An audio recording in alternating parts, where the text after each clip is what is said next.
네, 성도 여러분, 행복한 안식일입니다. 네, 기쁜 안식일 하나님께서 이 자리에 함께 해주시고 오늘 또 함께 나누는 말씀과 우리의 또 찬양과 성도 간의 교제에 함께 해주시기를 간절히 바랍니다. 오늘 저는 너와 내 집이 구원을 받으리라 라고 하는 제목으로 함께 말씀을 나누겠습니다. 제가 조금 오래전부터 말씀을 연구하면서 마음에 소중하게 간직하고 살았던 한 가지 말씀을 이 시간 여러분들과 함께 나누고자 합니다. 먼저 함께 오늘의 본문 말씀 사도행전 16장 31절의 말씀을 읽어보도록 하겠습니다. 사도행전 16장 31절의 말씀을 화면이 지금 계속 나가는데 죄송하지만 방송실에서 제가 보내드렸었던 파워포인트로 틀어주시면 정말 좋을 것 같습니다. 사도행전 16장 31절의 말씀을 우리 큰 목소리로 함께 읽어보도록 하겠습니다. 시작. 이르되 주 예수를 믿으라. 그리하면 너와 내 집이 구원을 받으리라. 여러분, 우리는 하나님께서 나를 구원해 주시겠다라고 하시는 약속의 말씀을 여러분 믿으십니까? 네, 우리는 그 약속의 말씀을 분명히 믿습니다. 이것은 우리가 잘나서가 아니고 인간적인 욕심으로 우리가 어떻게든 하늘에 가겠다라고 하는 욕망 가지고 구원을 주장해서 그렇게 생각하는 것이 아니라 성경을 열어서 읽어보니 하나님의 어떠하심 때문에, 하나님의 신실하심 때문에 우리는 주님께서 우리를 반드시 구원해 주실 것이라고 확실하게 믿는 것입니다. 그러면 여러분, 사도행전 16장 31절의 말씀에 우리가 방금 읽은 말씀에 빨간색 부분 쳐져 있는 이 말씀을 한번 여러분 주목해 보시기 바랍니다. 여러분은 하나님이 나의 가정을 구원해 주실 것이라는 사실을 확신하십니까? 아까보다는 아멘 소리가 좀 작으신 것 같아요. 여러분 확신하십니까? 네.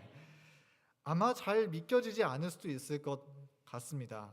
그러나 저는 오늘 말씀을 통해서 하나님께서 나뿐 아니라 나의 가정을 구원하고자 하시는 계획을 가지고 계시다라고 하는 사실에 대해서 함께 말씀의 은혜를 나누고자 합니다. 여러분, 전도 중에서 가장 힘든 전도가 무엇일까요? 아이러니하게도 그것은 가족 전도일 것입니다. 용기만 있다면 길거리에서 노방 전도를 할 수도 있고, 또 선교사가 되어서 필리핀이나 심지어 이슬람 지역에 나가서 오지에 있는 원주민들을 향해서 복음을 전하는 것도 어떻게든 가능하겠는데, 그런데 그럼에도 불구하고 가장 힘든 전도가 있다면 그게 뭐예요? 우리 가족을 전도하는 일이라는 것입니다. 저는 외동으로 태어나서 형제가 있지 않습니다. 아버지, 어머니, 저 이렇게 있는 가정인데요. 그럼에도 불구하고 저도 사실 이 가족을 전도하는 일에 아직 반타작밖에 하지 못한 사람입니다.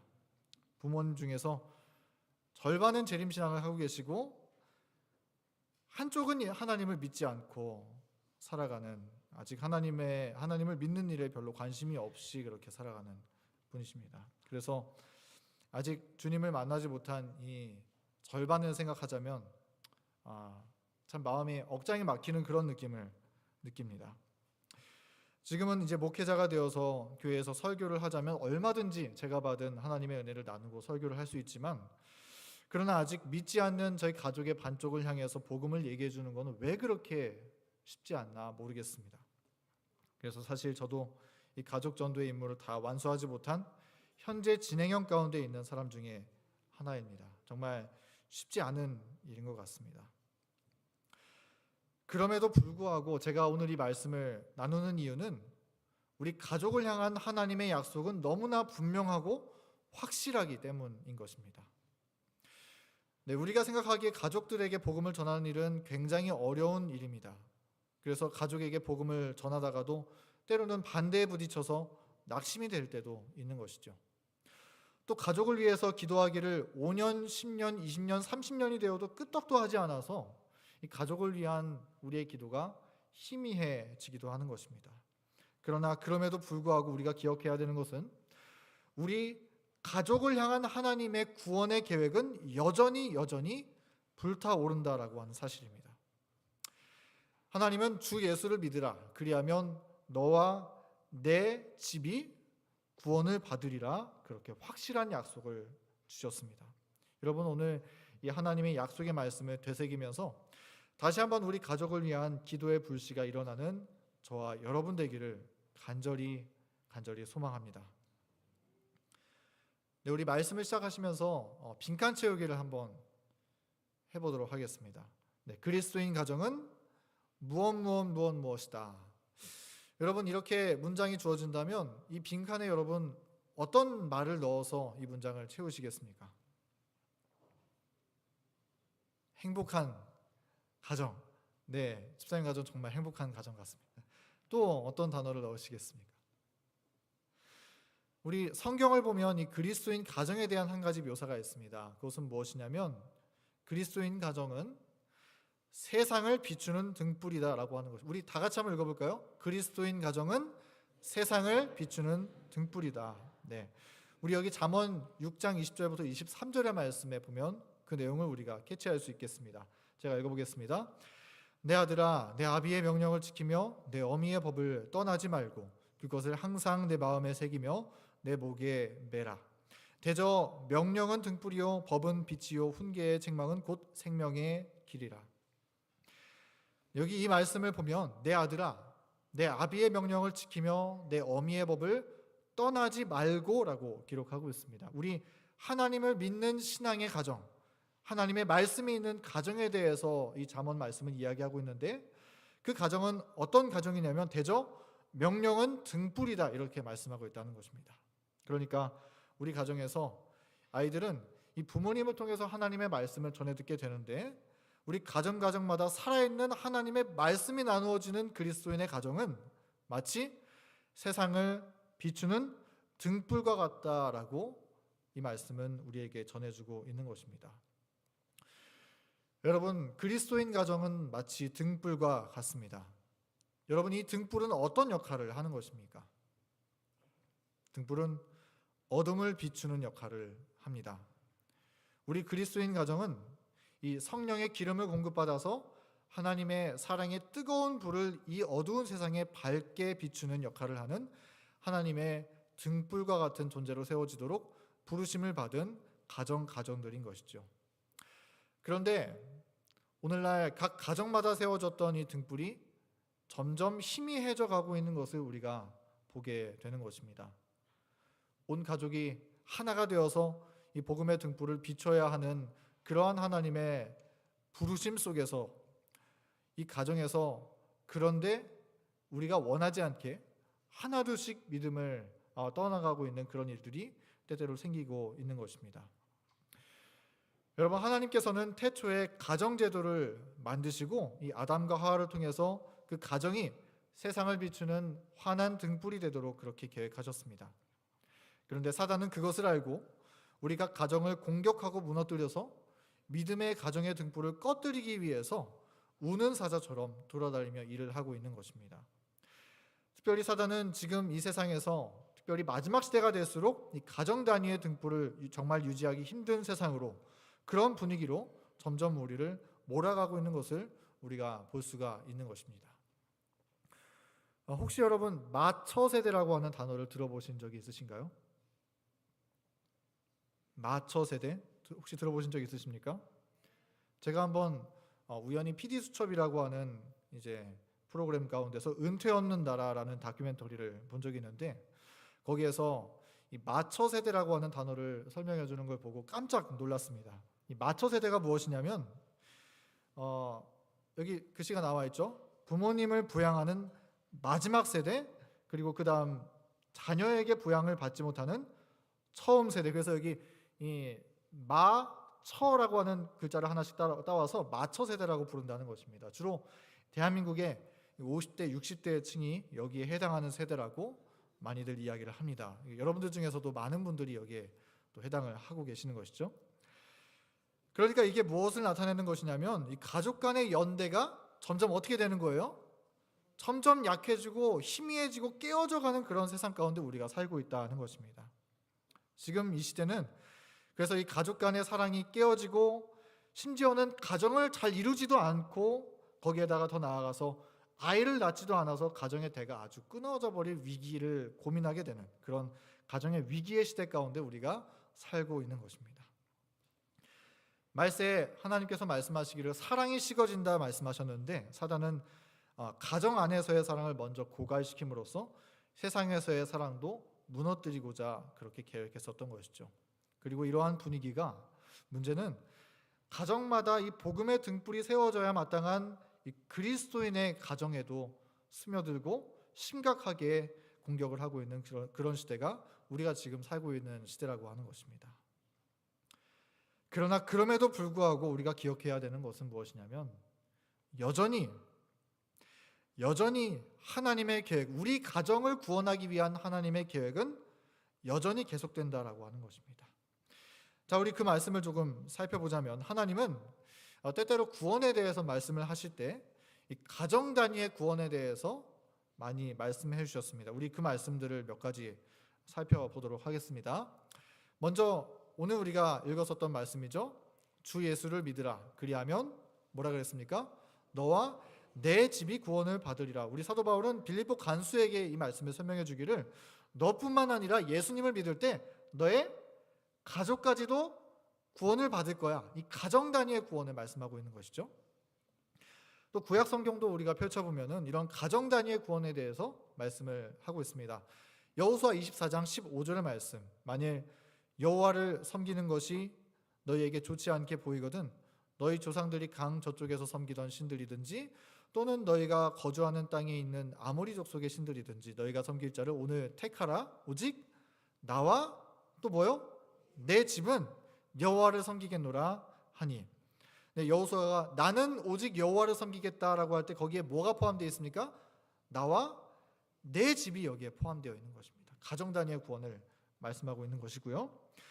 또 우리가 창세기 7장에 나와 있는 노아의 기록을 보면 하나님께서 말씀하시기를, 여호와께서 노아에게 이르시되 너와 내 온 집은 방주로 들어가라. 이렇게 말씀하셨습니다. 이 말씀은 물론 노아가 가정에서 모본이 되고 가정의 등불을 잘 비추어서 이 가족들이 함께 방주를 짓고 자원하여서 방주에 들어간 것도 있지만, 여기에 기록된 하나님의 명령 자체가 어떻게 되어 있다는 거예요? 가정 단위의 구원을 지금 말씀하고 있다는 것입니다. 너와 내 온 집이 들어가라. 네, 또 다음 말씀을 한번 보겠습니다. 출애굽기 12장의 말씀을 보면은 우리가 이 말씀을 다 읽지는 않겠습니다. 그러나 이 말씀은 이스라엘 백성들이 애굽에서 첫 유월절을 보낼 때의 말씀입니다. 하나님께서 열 재앙으로 애굽을 치실 때 이 열 번째 재앙, 각 가정의 장자들을 치시겠다라고 말씀하셨을 때 그 재앙을 피할 수 있는 방법에 대해서도 하나님께서 제시해 주셨습니다. 그것이 무엇입니까? 이 말씀을 보면은 각 가족대로 그 식구를 위해서 어린 양을 잡으라, 그렇게 말씀하고 있다는 것입니다.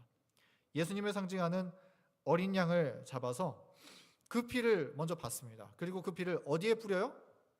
집에 좌우 문설주와 인방에 바르면, 그리하면 그 피가 너희가 사는 집에 있어서 너희를 위하여 표적이 될지라, 이렇게 말씀하고 있는 것입니다. 그러니까 이 열 번째 재앙을 피하기 위해서, 하나님의 보호하심과 하나님의 구원을 경험하기 위해서 가정 단위로 어떻게 해요? 이 집 문 앞에 피를 바르고 준비를 갖추어야 했었다고 성경은 말씀하고 있다는 것입니다.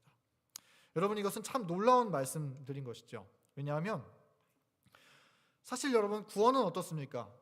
누가 대신 받아줄 수 있습니까? 전혀 그런 것이 아닙니다. 구원은 당연히 나와 하나님 사이의 1:1 관계 속에서 받는 것이 구원인 것이죠. 그것은 누가 대신 받아줄 수 있는 것이 결코 아닙니다. 아버지가 자녀들의 구원을 대신 받아줄 수 있는 것이 아니고, 또는 자녀가 신앙이 좋다고 해서 아버지도 덩달아서 함께 구원을 받을 수 있는 것이 아니라는 것입니다. 그것은 당연한 상식인 것이죠. 그러나 그럼에도 불구하고 하나님께서는 구원에 대해 말씀해 주시기를 자주 가정 단위의 구원에 대해서 말씀하고 있다는 사실을 우리는 주목해 볼 필요가 있는 것입니다. 여러분, 이 말씀은 그냥 성경에 기록된 여러 가지의 이야기의 짜집기가 아니라 우리들에게 전해주는 하나님의 약속임을 우리는 기억할 필요가 있습니다. 그러니까 하나님께서 우리의 가정을 향해서도 너뿐만 아니라 너의 집을 구원하겠다라고 하는 가정 단위의 구원의 계획을 가지고 있음을 우리는 기억해야 한다라고 하는 것입니다. 근데 문제는 무엇이냐면 여러분 그게 쉽냐는 것입니다. 가정 단위의 구원, 이 가족을 전도하는 일, 여러분 쉽습니까? 어렵습니까? 가족들 중에 믿지 않는 분들이 여러분들 계시죠? 그 가족을 위해서 우리가 예수님을 믿을 때 전도하고 싶은 마음이 드는데 그 전도하는 일이 쉽습니까? 어렵습니까? 이런 표현을 써도 되는지 모르겠지만 정말 더럽게 어렵습니다. 네. 그래서 때로는 정말 그게 안 되기도 합니다. 너무나 어려워서 기도하다가도 여러분 우리가 지치기도 하고 그렇지 않습니까? 성경을 보면은 이런 사례들에 대해서 꽤 많이 또 이야기를 하고 있어요. 이게 가족 전도가 참 어렵구나. 성경도 인정을 합니다. 이 롯이 특별히 롯이 소돔에서 빠져나올 때 롯의 2명의 딸들, 그것도 억지로 끌고 나온 딸들을 데리고 나온 것 외에는 다 소돔에서 사위들도 다 멸망을 당하게 되었고 심지어 롯의 처도 어떻게 되었습니까? 뒤를 돌아봄으로 소금 기둥이 되고 말았습니다. 가족 전도에 실패하게 되는 일이 있었죠. 또 아론의 2 아들 나답과 아비후도 이 대제사장의 아들임에도 불구하고 불경스럽게 다른 불을 들임으로써 심판을 받아 생명을 잃어버리게 되었습니다. 또 그 다음에 이 가정 전도에 실패한 대표적인 케이스가 누구냐면은 이 엘리 제사장의 아들인 홈리와 비느하스인 것입니다. 이 아버지는 사사이면서 제사장인데 이 자식들이 흡사 꼭 망나니 같은 거예요. 제사장들인데. 네, 물론 성경은 이 문제에 대해서 엘리 제사장의 문제가 있다라고 지적을 하기도 합니다. 그러나 여기에 보면은 그런 안 좋은 가정의 모습들을 다 보면서 자라면서 나는 결코 본받지 말아야지 생각했었던 한 사람도 똑같은 어려움을 겪게 되는 것을 볼 수가 있는데 그게 누구냐면 사무엘이고 사무엘의 아들들이라는 것이에요. 심지어 사무엘도 자녀를 구하는 일에 힘듦을 느꼈고 실패하는 일을 겪게 되었습니다. 그리고 이 가정에서 구원하는 문제가 정말 얼마나 힘든 일이었는지 이 문제는 우리 화이트 부인도 고민하고 겪었었던 주제가 되기도 합니다. 우리 여기 보이는 사진은 엘렌 화이트의 3번째 아들 사진입니다. 역사를 보면은 이 윌리엄 화이트는 어쩌면 거의 화이트 가정의 아픈 손가락 가운데 하나 같은 존재였습니다. 한 번은 이 윌리엄 화이트이 참 장난기가 많은 아이였어요. 학교에서 장난을 치는데 선생님이 마음에 들지 않았던 모양이에요. 그래서 학교에 아무도 없을 때 학교에 몰래 들어가서 교실 칠판에다가 이 선생님을 모욕하는 시를 한 편을 이제 씁니다. 그 글을 잠깐 읽어드리면 마귀는 동서남북에서 날아와 미스 존스를 그의 입으로 물었지만 미스 존스는 선생님을 가리킵니다. 그가 이미 배가 부름을 깨달았을 때 우리 학교에서 가르치도록 그녀를 이곳에 떨어뜨리고 갔다. 마귀가 이 학교에 먹잇감으로 선생님을 물고 오다가 학교에 떨어뜨렸다. 이런 시를 쓴 거예요. 화이트 부인의 아들이 말입니다. 그리고 다음날 선생님이 학교에 왔을 때 칠판에 쓴 이 글씨를 알아채고 친구들이 다 있는 교실에서 이 칠판의 낙서를 지우지 않고 윌리에게 조용히 다가가서 사과하라고 요청을 했습니다. 근데 이 화이트 부인의 아들이 뭐라고 대답했는지 여러분 아십니까? 나는 취소할 수 없습니다. 왜냐하면 나의 부모님은 내게 항상 진실만을 말할 것을 가르치셨기 때문입니다. 야, 얼마나 대단한 개구장의 아들입니까? 이 자녀들의 구원에 대한 문제는 이 부모님이 재림교회 창시자고 선지자고 이런 거 상관없는 것입니다. 그냥 힘든 거예요. 물론 나중에 윌리엄 화이트는 회개하고 재림교회 정말 중요한 영적인 지도자가 되었지만 아무쪼록 이 자녀를 구원하는 문제, 가족을 구원하는 문제는 정말 이 우리의 힘으로 어떻게 하더라도 정말 힘든 문제라는 것입니다. 가족을 전도하는 것 정말 쉽지 않습니다. 그러나 그럼에도 불구하고 하나님은 성경에 주 예수를 믿으라. 그리하면 너와 내 집이 구원을 받으리라. 그런 가정 단위의 구원을 말씀하셨다라고 하는 것입니다. 그 이유는 무엇이냐면 왜 하나님께서 여전히 가정 단위의 구원을 말씀하시냐면 그 가정 안에서 이 세상을 비추는 등불이 거의 꺼져가는 상황일지라도 꺼져가는 등불을 끄지 않으시는 하나님께서 여전히 그 등불을 보존하시고 다시 살리시기를 원하시는 수천 가지의 계획을 우리의 가정마다 가지고 계시기 때문이라는 것입니다. 여러분이 우리의 가정을 하나님께서 구원해 주신다라고 하는 하나님의 약속을 여러분 믿으십니까?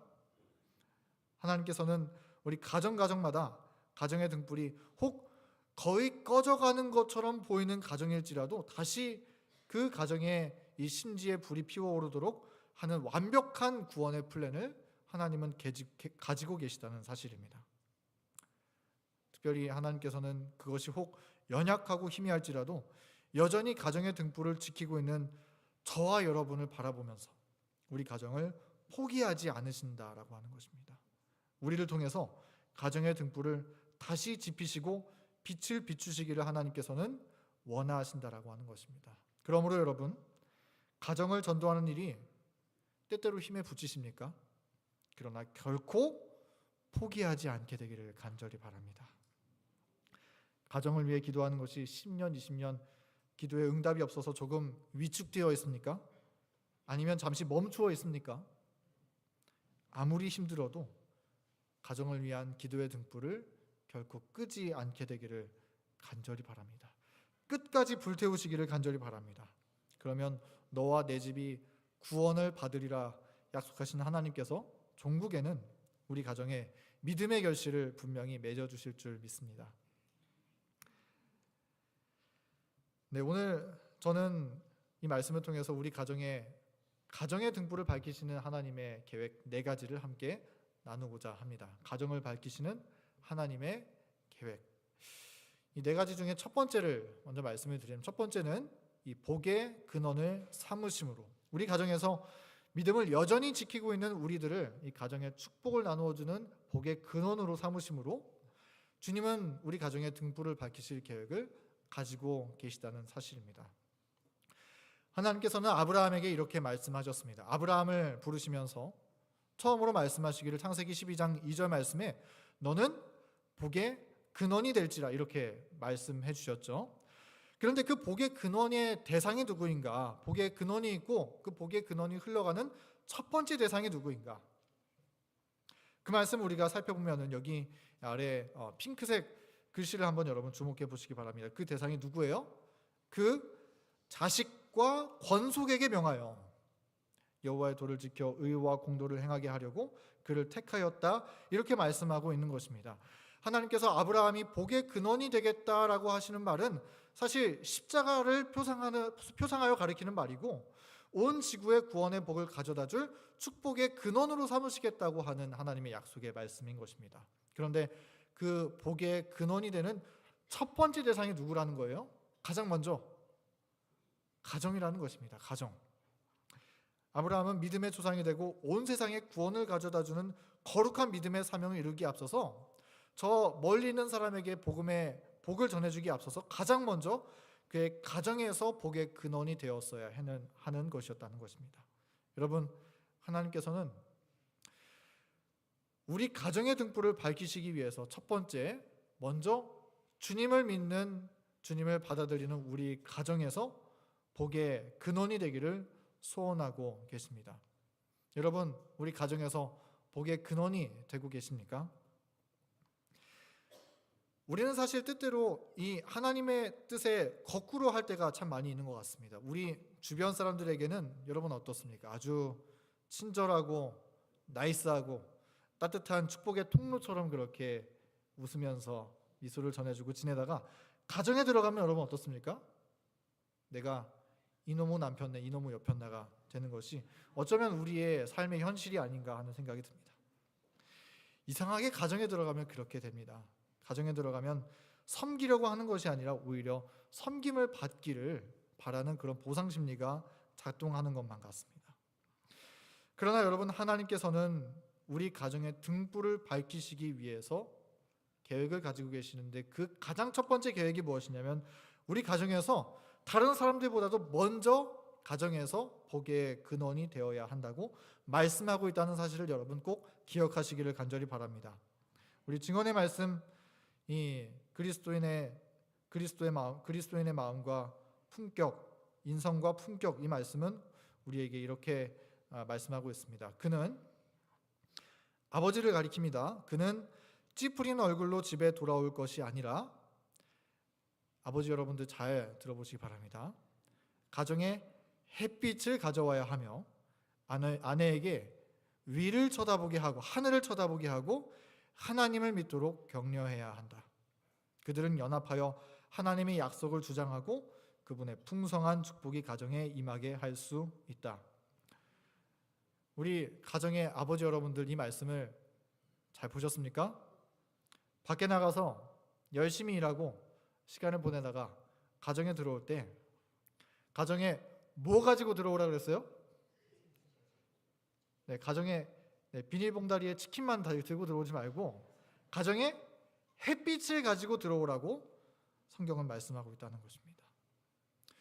여러분, 가정에 들고 오는 햇빛, 이것이 무엇입니까?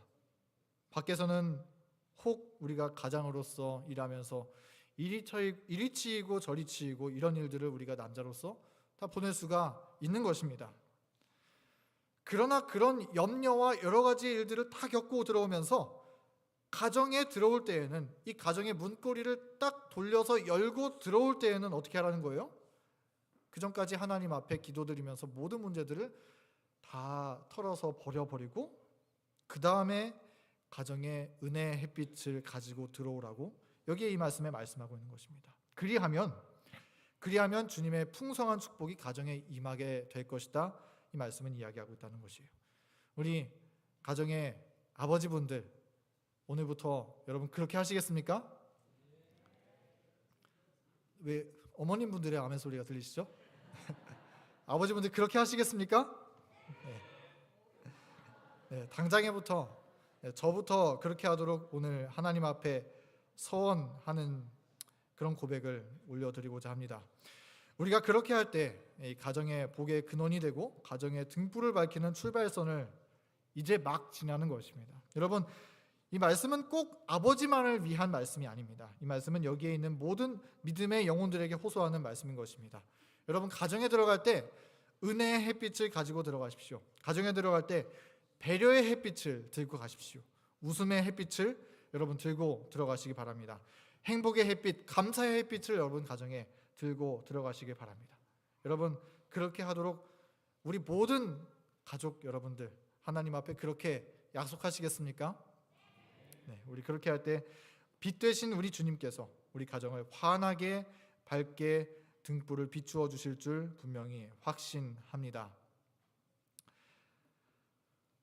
또 두 번째, 우리 가정의 등불을 밝히기 위한 하나님의 계획 두 번째는 이 가족을 위해 우리에게 간구하게 하심으로 주님은 가정의 등불을 밝히신다라고 하는 것입니다. 우리 그 말씀을 한번 읽어보도록 하겠습니다. 로마서 9장 3절의 말씀입니다.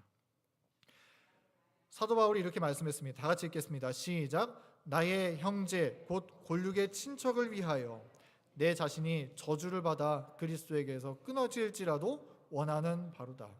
네, 바울이 누구에게 말씀한다고 하고 있는 거예요? 나의 형제 곧 골육의 친척을 위해서, 나의 가족들을 위해서 우리 주님께 저주를 받아서 그리스도에게, 그러니까 구원을 잃어버리게 되더라도 간절하게 간구하는 바입니다 하면서 지금 설교 말씀을 로마서의 말씀에 담아서 전하고 있는 것입니다. 여러분, 이 말씀은 사실은 형제된 유대인들을 대상으로 전하는 말씀이지만, 그러나 이 말씀의 첫 번째 속하는 대상은 문자적인 의미로 볼 때 바울의 엄마, 아빠, 형제, 자매들, 그런 바울의 가족들을 가리켜서 전하는 말씀이라고 우리는 첫 번째로 받아들일 수 있는 것입니다. 내가 이 형제, 우리의 가족들, 골육 친척을 위해서라면 저주를 받아서 그리스도에게서 끊어지는 한이 있더라도 하나님 앞에 간절하게 그들의 구원을 간구합니다. 바울의 눈물의 기도가 이 말씀 가운데 담겨져 있는 것입니다. 여러분, 가족을 위해서 기도하는 것이 쉽습니까? 어렵습니까? 세월이 지날수록 어려워지는 것이 가족을 위한 기도인 것 같습니다. 처음에는 예수님을 만난 열정으로 정말 간절한 마음으로 가족을 위해서 말씀을 전하고 기도하기를 시작합니다. 그러나 세월이 2년, 3년, 5년, 10년 혹은 20년, 30년 지나갈수록 이 기도의 힘을 여전히 붙들고 있기가 여러분 어때요? 너무나 힘이 드는 것입니다. 왜냐하면 나는 정말 최선을 다해서 가족을 위해서 기도하는데 우리 가족이 반응이 있어요, 없어요? 반응이 없는 것입니다. 이런 말 하면 안 되겠지만 돌부처처럼 그렇게 끄떡하지 않고 가만히 있는 게 우리 가족인 것이에요. 그래서 정말 하나님께서 이 기도에 과연 응답해 주실까라고 하는 염려가 몰려오면서 기도의 용기를 잃어버리게 되는 것입니다.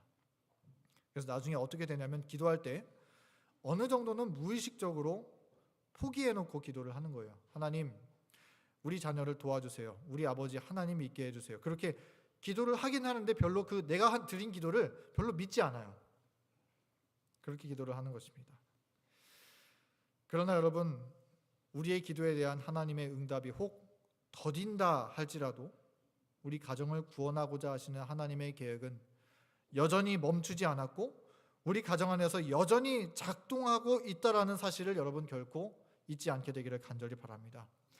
우리 가정을 위한 하나님의 구원의 계획은 멈추지 않았습니다. 계속해서 흘러가고 있는 중입니다.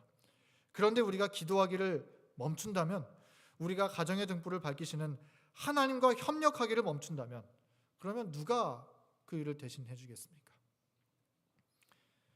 너와 내 집을 구원하시겠노라 하나님의 분명한 약속의 말씀을 여러분 바라보면서 가족을 향한 기도의 등불을 결코 끄지 않게 되기를 간절히 바랍니다. 사도 바울처럼 나의 형제 곧 골육의 친척을 위하여 내 자신이 저주를 받아 그리스도에게서 끊어질지라도 간구하겠노라는 그러한 간절한 기도를 오늘부터 다시 한번 불을 지펴서 주님 앞에 올려드리게 되는 가정이 되기를 간절히 소원합니다.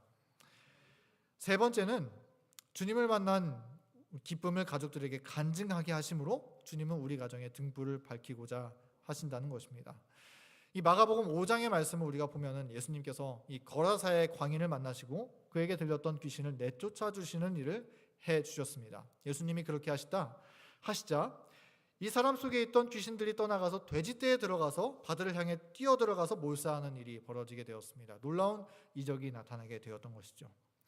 이제 이 광인에게 있는 귀신은 떠나갔고 이 사람은 이제 멀쩡한 정신으로 자유로운 삶을 시작할 수 있게 되었던 것입니다. 그런데 그런 일이 있고 예수님께서 이제 그 지방을 떠나가시려고 할 때에 이 거라사의 광인이 예수님을 따라와서 뭐라고 얘기하냐면, 예수님, 저도 당신의 제자가 되고 싶습니다. 예수님을 따라갈 수 있도록 도와주시면 안 되겠습니까?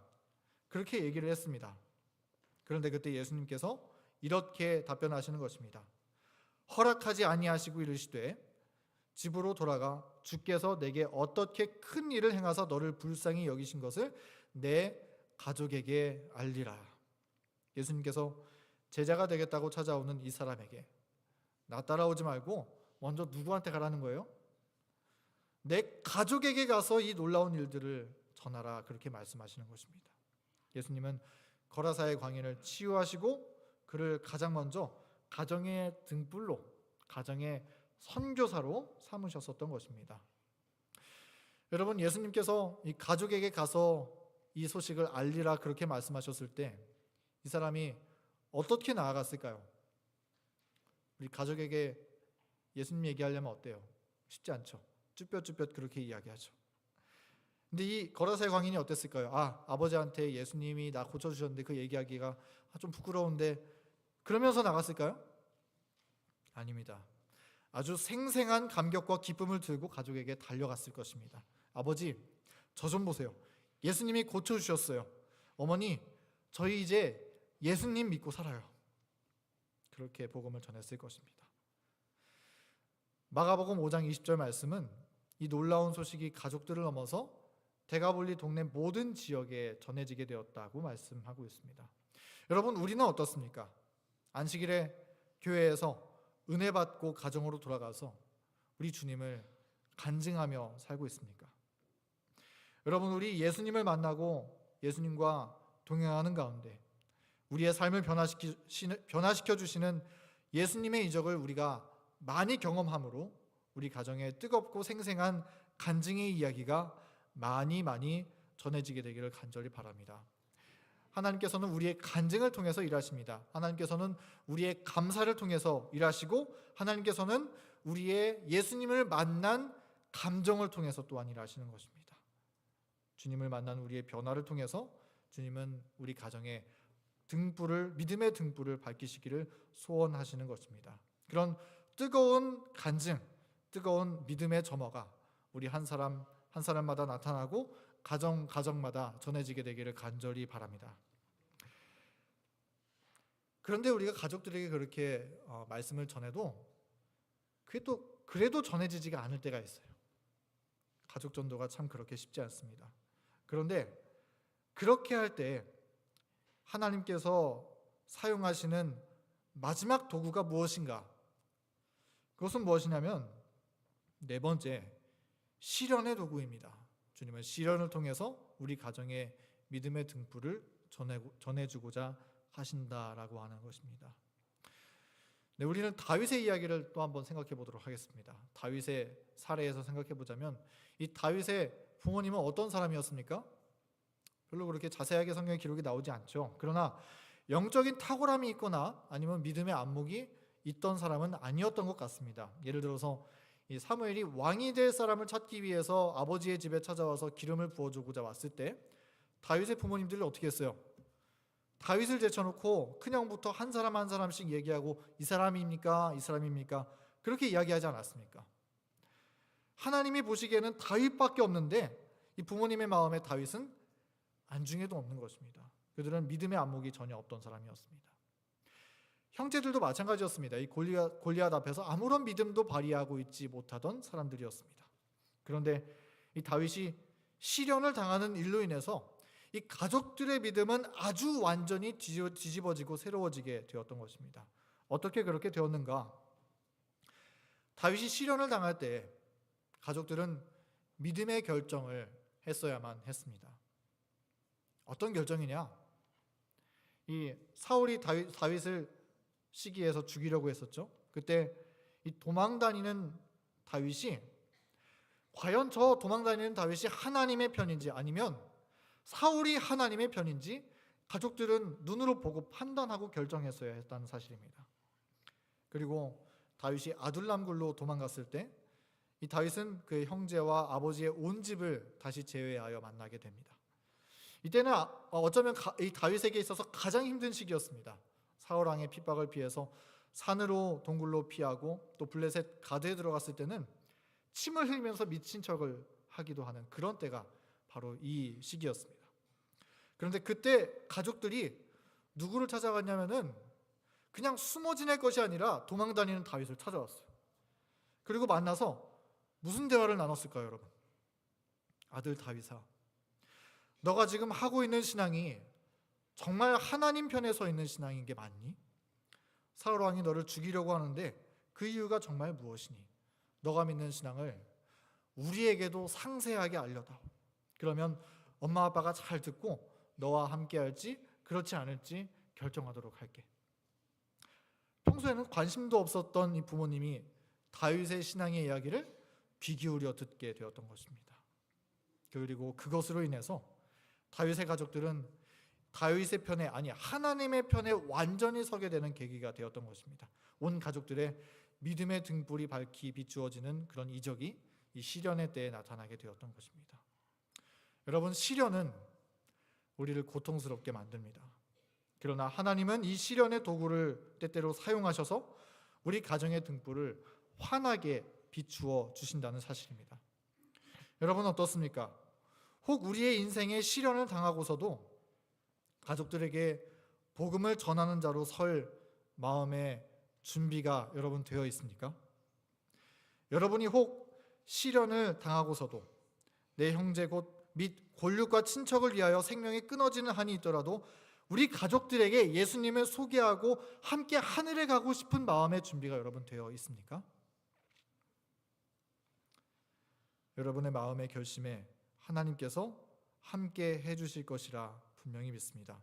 우리 가족들을 위한 우리의 기도에 하나님께서 함께 해주실 것입니다. 그리고 하나님께서 반드시 가족 단위의 구원을 이루어 주실 줄 정말 믿습니다. 그리고 감사하게도 어쩌면 감사하게도 우리에게는 아직 시련의 때가 남아 있습니다. 하나님께서는 마지막 환난의 때 하나님의 남은 백성들을 향하여 시련의 때가 기다리고 있다고 주님은 말씀하고 있습니다. 그 시련은 짐승의 표 환난이라는 시련입니다. 하나님을 대적하는 세력이 인간의 권위로 세워진 일요일 예배를 들고 높이 할 때에 하나님의 백성들은 분명히 기록된 하나님의 십계명을 따라서 제7일 안식일을 기억하여 창조주 하나님을 경배하고 높일 것입니다. 그리고 그 신앙으로 인하여 시련의 때가 시작될 것입니다. 성경은 이 시련을 개국 이래로 지금까지 없었던 시련이라고 기록하고 있습니다. 분명히 그 시련은 쓰라릴 것입니다. 우리의 믿음을 낙담시킬 수도 있고 고뇌에 빠뜨릴 수도 있을 것입니다. 그러나 그때 우리 가족들은 우리가 당하는 그 시련으로 인해서 복음을 들을 수 있는 기회를 첫 번째로 얻게 되는 것입니다.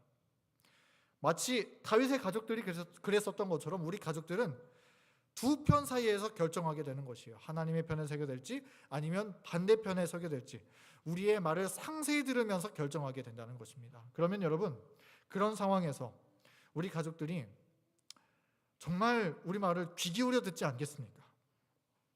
우리의 믿음의 이야기를 세세하게 듣고 우리의 간증의 이야기를 세세하게 듣고 너 교회 가서 지금까지 뭐 하고 있었던 거니? 상세하게 듣고 마음의 결정을 하게 되는 것입니다. 그러므로 우리가 당할 시련으로 인하여 우리 가족들에게 가장 먼저 구원의 기회가 주어지며 가장 뜨겁게 믿음을 받아들일 수 있는 믿음의 동기가 마음속에 생기지 않을 수가 없다는 것입니다.